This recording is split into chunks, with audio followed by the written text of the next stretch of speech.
بیسەران و بینەرانی بەڕێز لە هەر شوێنێکن سڵاوتان لێبێت. من کامەران حاجی عومەر باسی ڕۆژتان پێشکەش دەکەم.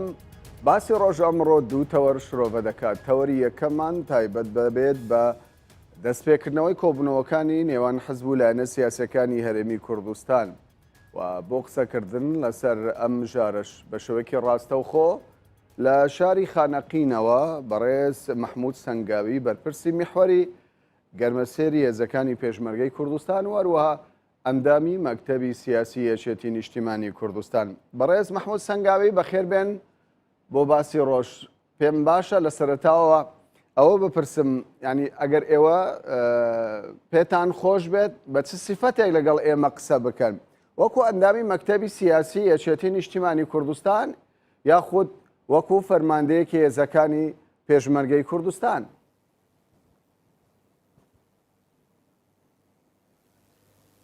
من سپاس دەکەم. ئێستا جگە لەوە ئەندامی مەکتەبی سیاسی فەرماندەی میحوەری یەکی هێزی پێشمەرگەی کوردستانم میحوەری گەرمەسێر. بەڵێ، زۆر باشە. با لە دەستپێکردنی کۆبوونەوەکانی حەزب و لایەنە سیاسیەکانەوە دەست پێ بکەین. پێم خۆشە سەرنجی بەڕێستان لەو بارەیەوە بزانی.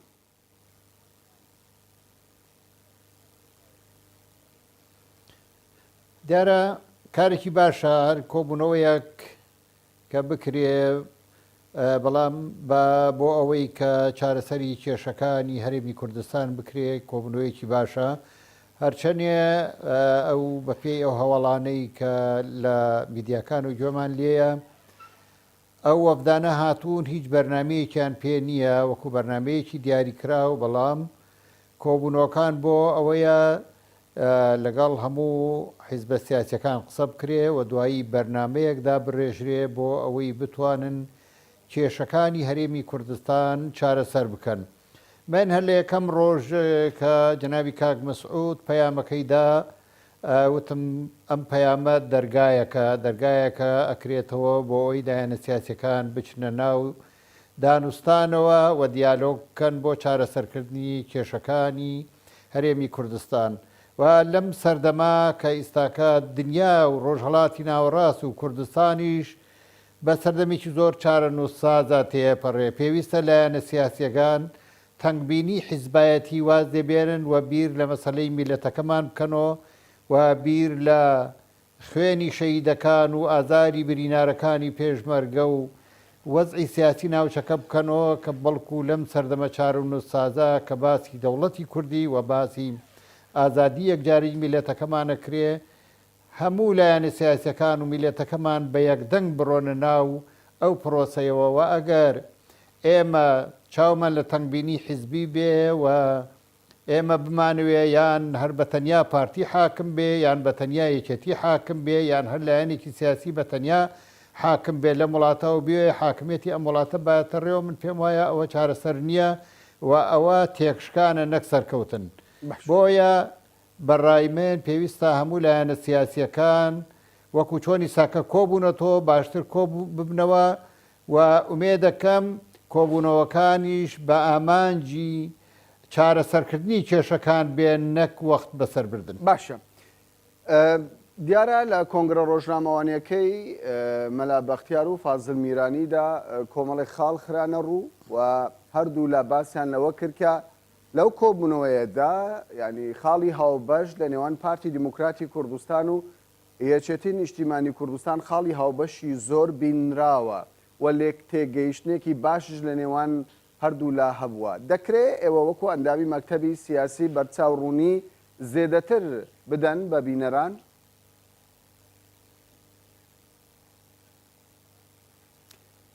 دیارە خاڵی باش کە باسی لێوەکرا، بەرنامەی باش کە باسی لێوە بکرێ، بەرنامەی باش کە بنووسرێ جێبەجێکردنیەوێ با لە یەک تێگەیشتنی باشە بوو بێ، با بیر و ڕاکانمان هەموو نزیک بوو بێ لە یەکتری، با هەمومان بڕوامان بە چارەسەرکردنی کێشەی میلەتەکەمان و کێشەی بودجەی خەڵک و ژیانی خەڵک بێ. بەڵام ئەگەر ئێمە هەنگاوی ئەمەلی بۆ هەڵ نەگرین و جێبەجێی نەکەین ئەوە تەنیا قسە و کاغەزەمێنێتەوە هیچ ئەنجامێکی تری نابێ. کەواتە ینی پێتان وانییە ینی پارتی دیموکراتی کوردستان و تەواوی حزبەکانی دیکە کە بەشداری پرۆسەی سیاسین ینی جددی نەبن هەنگاوی ئەمەلیان نەبوو بێ؟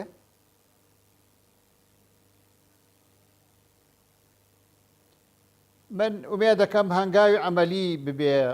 قسە و کۆبوونەوە ئەوانە باشە بۆ لە یەک تێگەیشتن بەڵام پێویستی بە هەنگاوی ئەمەلیە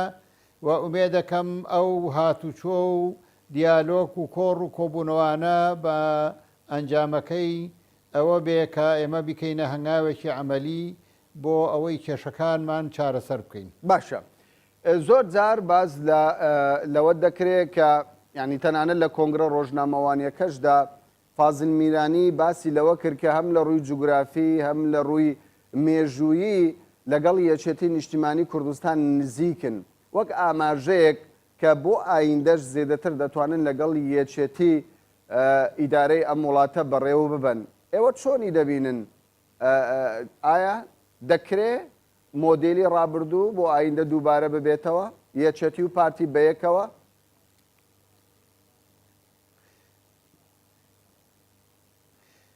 دیارە لە سەرەتای دروستبوونی ئەم کابینەیەوە پارتی دیموکراتی کوردستان پێشنیاری کرد لەگەڵ یەکێتی نیشتمانی کوردستان حکوومەت دروستکە و داوا لە حیزبەکانی تر بکەن بێنە ناو کابینەی ئەم حکوومەتەوە بەڵام یەکێتی نیشتمانی کوردستان داوای حکوومەتی هەمەلایەنەی کرد حکوومەتێک کە هەموو لایەنە سیاسیەکان تیا بەشدار بن. بۆیە ئێمە بڕوامان بەوەیە کە بێ هەموو لایەنە سیاسیەکان هەموو حیزبە سیاسیەکان لە حکوومەت بەشدار بن بۆ ئەوەی حکوومەتێکی سەرکەوتوو بێ. ئەگەر تەنیا ئێمە وەکو یەکێتی نیشتمانی کوردستان و پارتی دیموکراتی کوردستان حکوومەت دروستکەین هەموو ئەو لایەنەکانی تر ئەبنە معارەزە و وەکو جاری پێشووی لێتێ کە شڕ و هوڕیان کردین ئەو کاتانە خۆتەزانی وەزعی حکوومەتیش باش بوو بودجێش هەبوو لە 28 مانگ معاش شەدرا و هەموو ئەو ئیشوکارانەی لە کوردستانن هەمووی جێبەجێ بوو و کوردستان لە پێشکەوتنا بوو بەڵام لەبەرەوە سێ لایەنی سیاسی معارەزە بوون هەموو ڕۆژێ ئەنوا کێشە و بگرەوە بەردەیان دروستە کرد. بۆیە ئێمە بە پێویست تێزانین هەموو لایەنە سیاسەکان بێن کۆ بنەوە حکوومەتێک دروستکەن حکوومەتێکی هەمەلایەنە کە هەموو حیزبە سیاسەکانی تابێ بۆی بتوانین ئەم حکوومەتە ببێتە جێگەی خزمەت بۆ خەڵکی کوردستان نەک معارەزە و تیر و توانج لە یەکگرتن و ڕەخنە لە یەکگرتن و ئەوانە هەرچەنێ من بڕوام بەوەیە کە بێت خەڵکە بێ ڕەخنەمان لێ بگرێ ئەگەر خەڵک ڕەخنەمان لێ نەگرێ ناتوانین کێشەکانی خۆمان ببینین ناتوانین کەم و کوڕەکانی خۆمان ببینین ئەبێ ئەگەر لایەنێکی سیاسیش نەبێ ڕەخنەمان لێ بگرێ بێ گوێ لە ڕەخنەی جەماوەری خەڵکی کوردستان بگرین. بەڵام بەڕێز سەنگاوی دیارە کابینەی هەشتەمی حکوومەتی هەرێمی کوردستان کابینەیەکی بنکەفراوان بوو بەڵام لە هەمان کاتیشدا وەکو بینیمان ینی ڕەخنەی زۆری لەسەر گیراوە تەنانەت بزوتنەوەی گۆڕانیش لەم حکوومەتەدا ینی بە شێوەیەک لە شێوەکان نەما یاخود کشایەوە.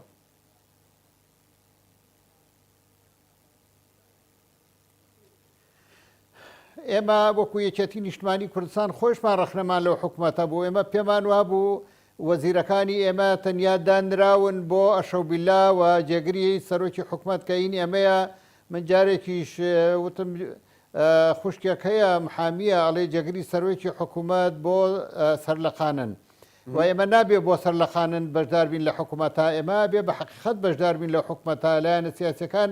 ئەبێ بە حەقیقەت بەشدار بوون لە حکوومەتە بەڵام پارتی دیموکراتی کوردستان خۆتان نەزانن ئێمەی بەشدار کرد بوو بەڵام برایی گەورە بووین و بۆیشمان نەبوو قسە بکەین لەبەرەوە ئێمە بڕوامان بەوەیە ئەبێ حکوومەتی بنکەفراوان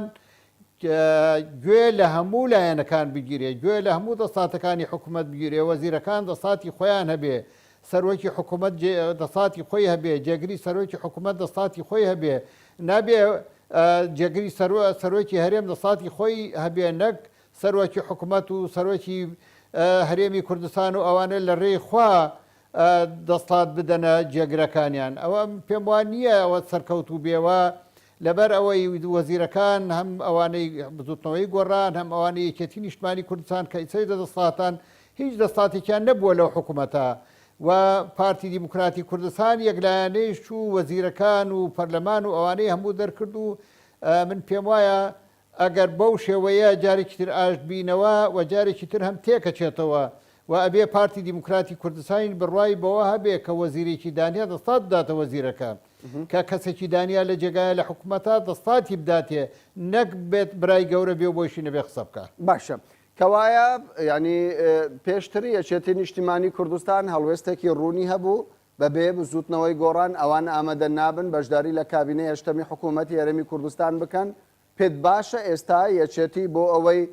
دەستەڵاتی فراوانتری هەبێ لە ناو حکوومەتی هەرێمی کوردستاندا ینی بە بەشداری بزوتنەوەی گۆڕان هەمان داواکاری پێش و دووبارە دەکاتەوە؟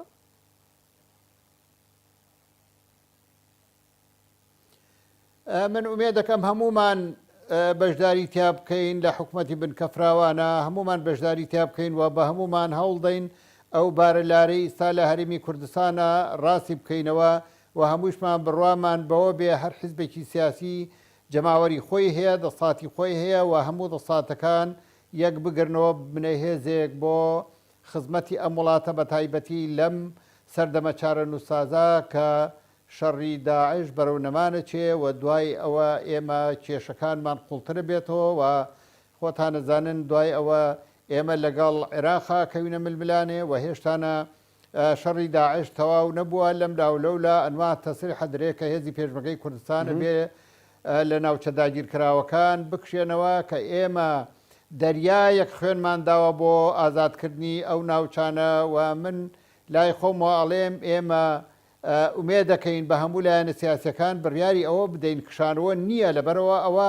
جگەلەوە بە خوێن ڕزگارمان کردووە جگەلەوە دەیان ڕۆڵەی قارەمان و پیاوی تێکۆشەرمان بە شەهیدکردن داوە ئەوە ناوچەی کوردستانیەوە خاکی خۆمانە و داگیر کراوە کەوتووەتەوە دەستی خۆمان و بە خوێنی شەهیدەکانمان خستومەتە ژێردەستی خۆمان نابێ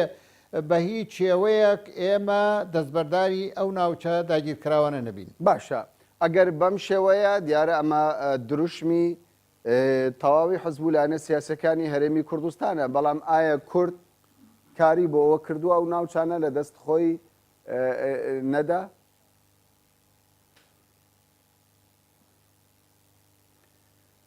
طبعاً کارگەوەیە کە ئێمە چوینەتە ئەو ناوچانە و سەنگەری خۆمانمان لێداوە و چۆن پارێزگاری لەکەین کە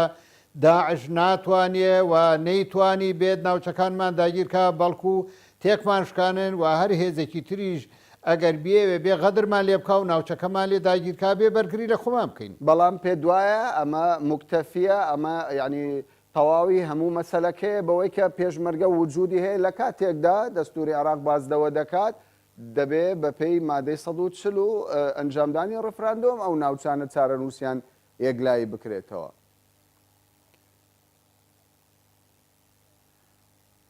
ئەوان هەموو کوردیان لێ دەرکردووە و هەموو ماڵی کوردیان داگیر کردووە و ئەرزی کوردیان داگیر کردووە و ڕفراندۆم لەگەڵ کاکەی خەڵکە ئەسڵەکەی کورد نیوەی ئەنفال بۆ و نیوەی خراوەتە ژێرخۆڵەوە و ماڵەکەی لێ داگیر کراوە نیوەی سەرگەردانی وڵاتانی دەرەوە بووە و ڕفراندۆم لەگەڵ کوێکەی کاکە ئەوە خاکی لە مێژی کوردستانە و ئەبێ بگەڕێتەوە سەر ئەم وڵاتە ئەمە نابێت گوێ بۆ بدەین لە جێگایەکە وەکو سعدیە کە لە سەتان نەوەتی کوردی لێ دەرکراوە نەوەت عەرەب هاتووەتە جێگەکەی و هەموو جغرافیای منتیقەکە تێک چووە ئێمە بچین لەوێ بکەین لەوێ ڕاپرسی بکەین هەرچەندێ ڕەنگە لەم سەردەما ڕاپرسی بکەین ڕەنگە عەرەبەکانیش بەشێکی زۆریان پیان باوا بێ ئەبێ بێنە سەر هەرێمی کوردستان بۆەوەی ڕزگاریان بێ لەو کێشە و بگرە و بەردەی بینی شیعە و سونەی عێراق بەڵام لە سەردەمێکی تران ڕەنگەوانە بێ ئێمە ئەوە بە پێی مێژوو خاکی پیرۆزی کوردستانە من نمونەی سعدیەت بۆ دێنمەوە هەموو مڵکی جافەکانە هەموو شاری سعدیە بە ئەرز و بە هەموو جێگایە کۆمەڵکی جافەکانە و تایسە تاپۆکانیان ماوە بەڵام ئەوەتە لیان داگیر کردوین و عەرەب تیانیشتە جێ. باشە مەترسی لەسەر ئەو ناوچانە هەیە لە کاتێکدا زۆر کەس قسە لەسەر ئەوە دەکات حەشدی شعبی لەو سنوورانە نزیکن و هەندێک جارج لەلایەن بەرپرسانی حەشدی شعبیەوە هەڕەشە لە هێزی پێشمەرگە و لە هەرێمی کوردستان دەکرێت. وەڵای من نابێت لە هەڕەشە بترسین لەبەرەوە باسی هەڕەشەی لێ کردین و لە سەردەمی مەلیکێتەوە تایسا هەڕەشەمان لێەکەن بەڵام ئەوان چەندێ ئەمەیان خاکی ئەمەیان داگیر کردیەوە شەڕیان لەگەڵ ئێمە کردووە بۆ ماوەیەک ئێمە هەم هاتوینەوە جێگەکانی خۆمان ئومێ دەکەین ئەم جاریان کاربەدەستانی عێراق دەسەڵاتدارانی دەوڵەتی عێراق باش بیر بکەنەوە و بیر لەوە بکەنەوە بەعس هەموو چەک و چۆڵەیەکی بەکارهێنا کیمیاوی بەکارهێنا دێی کاول کرد کوردستانی وێران کرد بەڵام نەیتوانی کورد لە ئەو خاکە دەربکە و نەیتوانی کوردستان بوونی کۆمەڵی جێگا تێک بدا و ئەم جاریشان لەوە باشتر نابێ ئومێ دەکەم کاربەدەستانی عێراق باش بیر بکەنەوە و ئەگەر 100 ساڵی شەڕمان لەگەڵ بکەن ناتوانن ئەو ناوچانە وەکو سەردەمی بەعس تعریب بکەن. کەوایە بەڕێستان وەکو فەرماندەیەکی هێزەکانی پێشمەرگە لەگەڵ ئەوە نین چارەنووسی ئەو ناوچانە لە ڕێگەی ڕیفراندۆمەوە دیاری بکرێ؟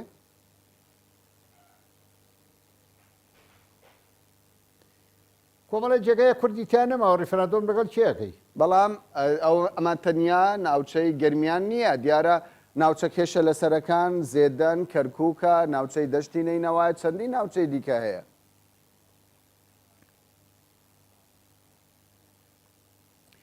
ڕەنگە ئیساکە لە دووس خورمات و ڕەنگە لێ ڕیفراندۆم کە ئێمەی بینەوە لە کەرکووک ڕەنگە ئێمەی بینەوە لە شنگار ئێمەی بینەوە لە منتیقی کۆمەڵی منتیقە ئێمەی بینەوە ڕەنگە لە مەندەلی و ئەو ناوەی شەکەرین بکە ڕەنگە بەشێکی باشی ئێمە بیبینەوە بەڵام شەرت نییە لە سعدیە بیبینەوە ڕەنگە لە جەلەولای نەتوانین بیبینەوە لەبەرەوە خۆتان نەزانن لە سەردەمی مەلیکێتەوە لێرە تەعریب بکرێ لێرە ئەرزی کورد داگیرەکرێ لێرە ئەرزی کورد بەپارەیە کردێ و ئەدرێتە عەرەب خۆتەزانی لە سەردەمی مەلیک هاتن منتیقەی خوڵایان کڕی لە کورد و بۆ ئەوەی بیدەنە عەرەب و لە یەمەن و لەو ناوە عەرەبیانێ ناوە خەڵکساکە عەرەبی یەمەنی لە سەردەمی مەلیکا هاتووە هەرچەنێ بووەتە کورد وەکو کورد قساکە بەڵام لە یەمەن و عەرەبیان هاوردێ لە سعودیەوە عەرەبیان هاوردێ لەو ناوشتێ نیشتە جیان کردووە لەو سەردەمەوە تا ئیساکا و ناوچانە تعریب بکرێ. بەڵێ بەڕێ سەنگاوی هەندێک جار ئەو ناوچانەی کە کێشە لەسەرن ناوچەی کوردستانین زۆر جاران ینی بە شێوەیەک لە شێوەکان ینی قسەی زۆری لەسەردا دەکرێ و تەنانەت هەندێک جار ئەو قسانەی کە دەکرێ لە بەرژەوەندی ناوچەکە تەواو نابێ بۆ نمونە کۆمپانیای ئۆکسۆن مۆبیل کە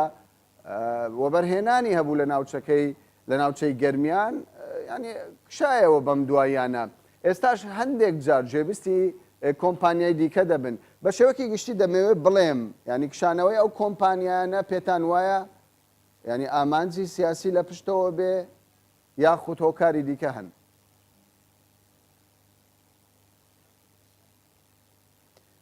وەڵا شەرتیەوە بێ من نازانم زۆر لەگەڵ کۆمپانیەکانی علاقەم نییە بەڵام ئەوە ئەکسەر مۆبیل کشاوەتەوە هۆ گازپرۆمی رووسی لێیە خۆتانزانە ئەوژێکێ لە کۆمپانیا گەورەکانی دنیاە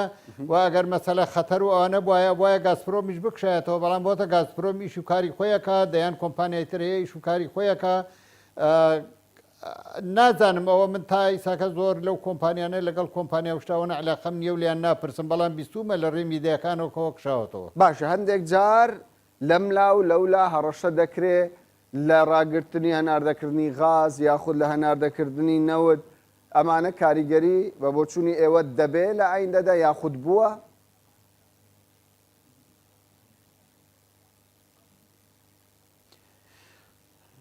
وەڵاهی نازانم مەسلەی نەوتوانە وەکوتمە زۆر شارەزاییم لێی نییە بەڵام لە هەرێمی کوردستان مەسلەی هەناردەکردنی نەوت و ناردنە دەرەوەی نەوت بە شێوەیە کە بڕای پێبێنی دیار نییە نازانم چۆن ینی تاکوی ساکە ئەم حیزبە سیاسیانە ڕێگە نادەمزانە چەند نەوت ئەڕوا چەند ناڕوا و ئەوەی ئێمەی بینین لە کۆمەڵی جێگەوە لە دەرەوەی ئەو بەرنمەیەوە کە نەوت ئەنێرێتە دەرەوە نەوتی تریش دەملاولاوە ئەڕوا و ڕەنگە لایەنەکانیش حیزبە سادارەکانیش نەوت بفرۆشن لە دەرەوەی یاسا و ئەوانەوە بۆیە خەڵکی کوردستان و زۆربەی بڕای بەوە نییە چەند نەوت ئەنێرێتە دەرەوە چەند ئەفرۆشرێ داهاتەکەی چەنە و ئەوەی ئەعلانە کرێ کەس بڕای پێی نییە. باشە لە ماوەی ڕابردوودا ینی ئەو ڕەوشەی کە هەرێمی کوردستان پێیدا تێپەڕی ئالۆزێکی سیاسی بەرچاو هەبوو لە نێوان حەزب و لایەنە سیاسیەکان بەڵام پێشمەرگە فەرماندەکانی هێزی پێشمەرگەی کوردستان توانیان تێوە نەگلێن لەو ناکۆکیانەی هەن کە لە نێوان حزب و لایەنە سیاسیەکانن. پێت وایە ینی پێشمەرگە چۆن توانی خۆی بپارێزێ لەو ناکۆکە سیاسیانەی کە لە ڕابردوودا هەیبوو؟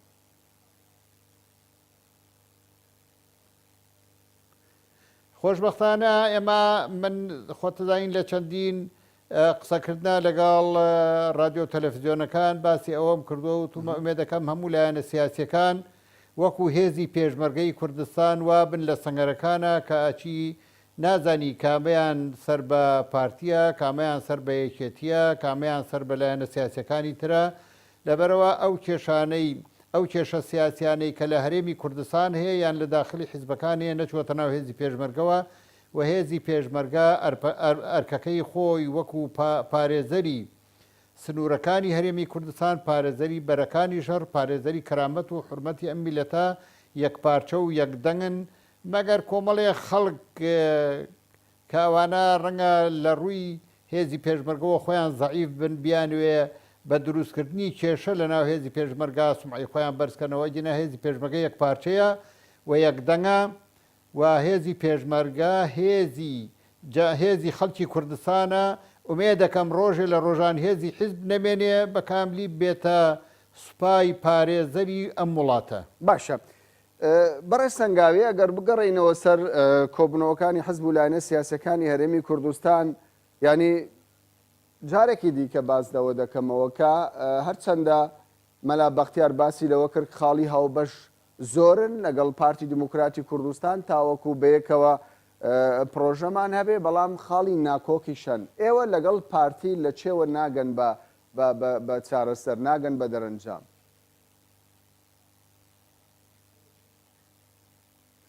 بەداخەوە دەنگت خراپە، هەنێ جار لە قسەکانت تێناگەم، بەڵام ئەوەی کاک مەلا بەختیار ئەوەی من لێ تێگەیشتوم کاک مەلا بەختیار ئەڵێ ئومێ دەکەین ئێمە ببینە هەوێنی ئاشتی لە کوردستان، یەکێتی نیشتمانی کوردستان و پارتی دیموکراتی کوردستان ببنە هۆی کۆکردنەوەی هەموو لایەنە سیاسیەکان بۆ ئەوەی بە هەموو لایەکمان خزمەتی ئەم وڵاتە بکەن. ئەوەی کاک مەلا بەختیار ناڵێ تەنیا ئێمە و لەگەڵ پارتی دیموکراتی کوردستان حکوومەت دروستەکەین و گوێ نادێنە کەسی تێر، ئەڵێ ئێمە ئومێ دەکەین ببینە کۆکەرەوەی هەموو لایەنە سیاسیەکان. باشە. لە پێشوودا ینی یەکێتی نیشتیمانی کوردستان هەرچەندەکە ڕێکەوتنی لەگەڵ بزوتنەوەی گۆڕان هەیە، وەروە ڕێکەوتنی استراتیژیشی لەگەڵ پارتی هەیە، بەڵام یەکێتی نەسپی نەڕەش سیاسەتی کردووە بۆ ڕەوشینەوە خۆی هەرێمی کوردستان، وەکو دەگوترێت خۆڵەمێشی سیاسەتی کردووە. پێتان وایە بۆ ئایندەش پێویستە یەکێتی بە هەمان شێوە سیاست بکە لە هەردوو لاوە نزیک بێ، یاخود دەبێت خۆی یەکلا بکاتەوە، یا دەبێت لەگەڵ بزوتنەوەی گۆڕان بێ، یاخود دەبێت لەگەڵ پارتی بێ؟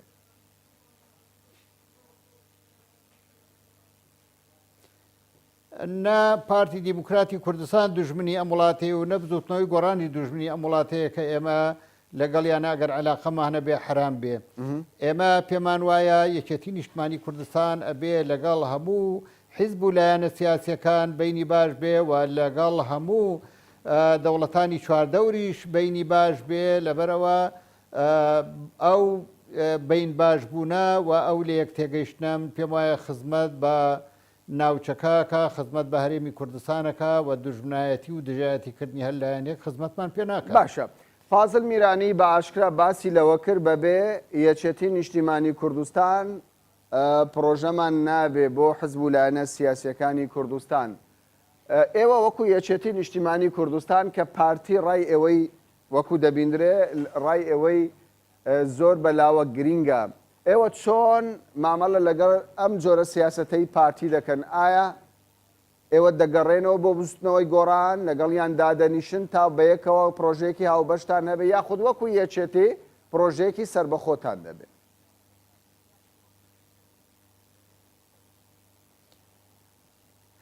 ئێمە هەمیشە وتومانەوە ئەیڵێینەوە بەبێ پارتی دیموکراتی کوردستان حکومڕانی لەم وڵاتە ناکرێت. پارتی دیموکراتی کوردستانی بڕوایان وایە بەبێ یەکێتی نیشتمانی کوردستان حکومڕانی لەم وڵاتە ناکرێت. ئێمە بڕوامان وایە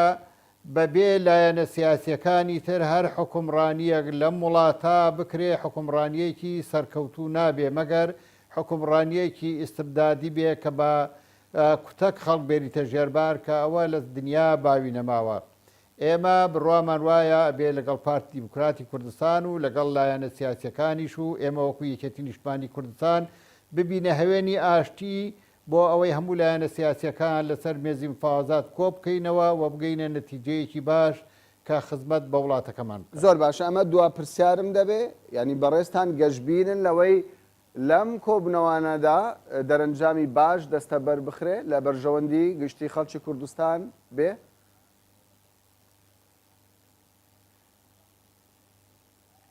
وەڵا ئومێ دەکەین هەموو لایەک گەیشت بێتە ئەو قەنەعەتە و ئەگەر گەیشت بێتە ئەو قەنەعەتە من پێم وایە لە دوا ڕۆژە تووشی مەسئولیەتی تاریخیە بین و هەر تێکشکانێک مەسئولیەتەکەی لەسەر ئێمەیە و نابێت تەنگبینی حیزبایەتی وامان لێ بکە مەسەلەی میلەتەکەمان لەبیر باتەوە و تەنیا بمانەوەیە لایەنێک دەسڵات بێ لە وڵاتە و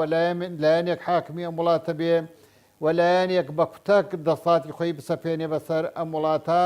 ئومێ دەکەین هەموو لایەک ورتر بیر بکەنەوە و ئێمە لەم سەردەما کە ئەمانوێ کورد دەوڵەتی خۆی دروستکە پێویستە هەموو لایەنە سیاسیەکان یەکگرتو یەکپارچە بن و واز لە تەنگبینی حیزبایەتی بێنن بەڵکو مەسەلەی میلەتەکەمان لەسەروی هەموو شتێکەوە بگرن. ئەگەر وانەکەین ڕەنگە سەرکەوتوو نەبین. بەڕێز مەحموود سەنگاوی ئەندامی مەکتەبی سیاسی یەکێتی نیشتیمانی کوردستان کە لە خانەقینەوە لەگەڵمان بووی زۆر سوپاسی بەڕێزتان دەکەین. سوپاس بۆ ئێوەش. بەڵێ بەڕێزانم باسی ڕۆژ بەردەوام دەبێت دەچنە ناوبڕێک و دواتریشتەوەری دومی باسی ڕۆژ دەکەینەوە کە تایبەتە بە ڕەوشی باکووری کوردستان.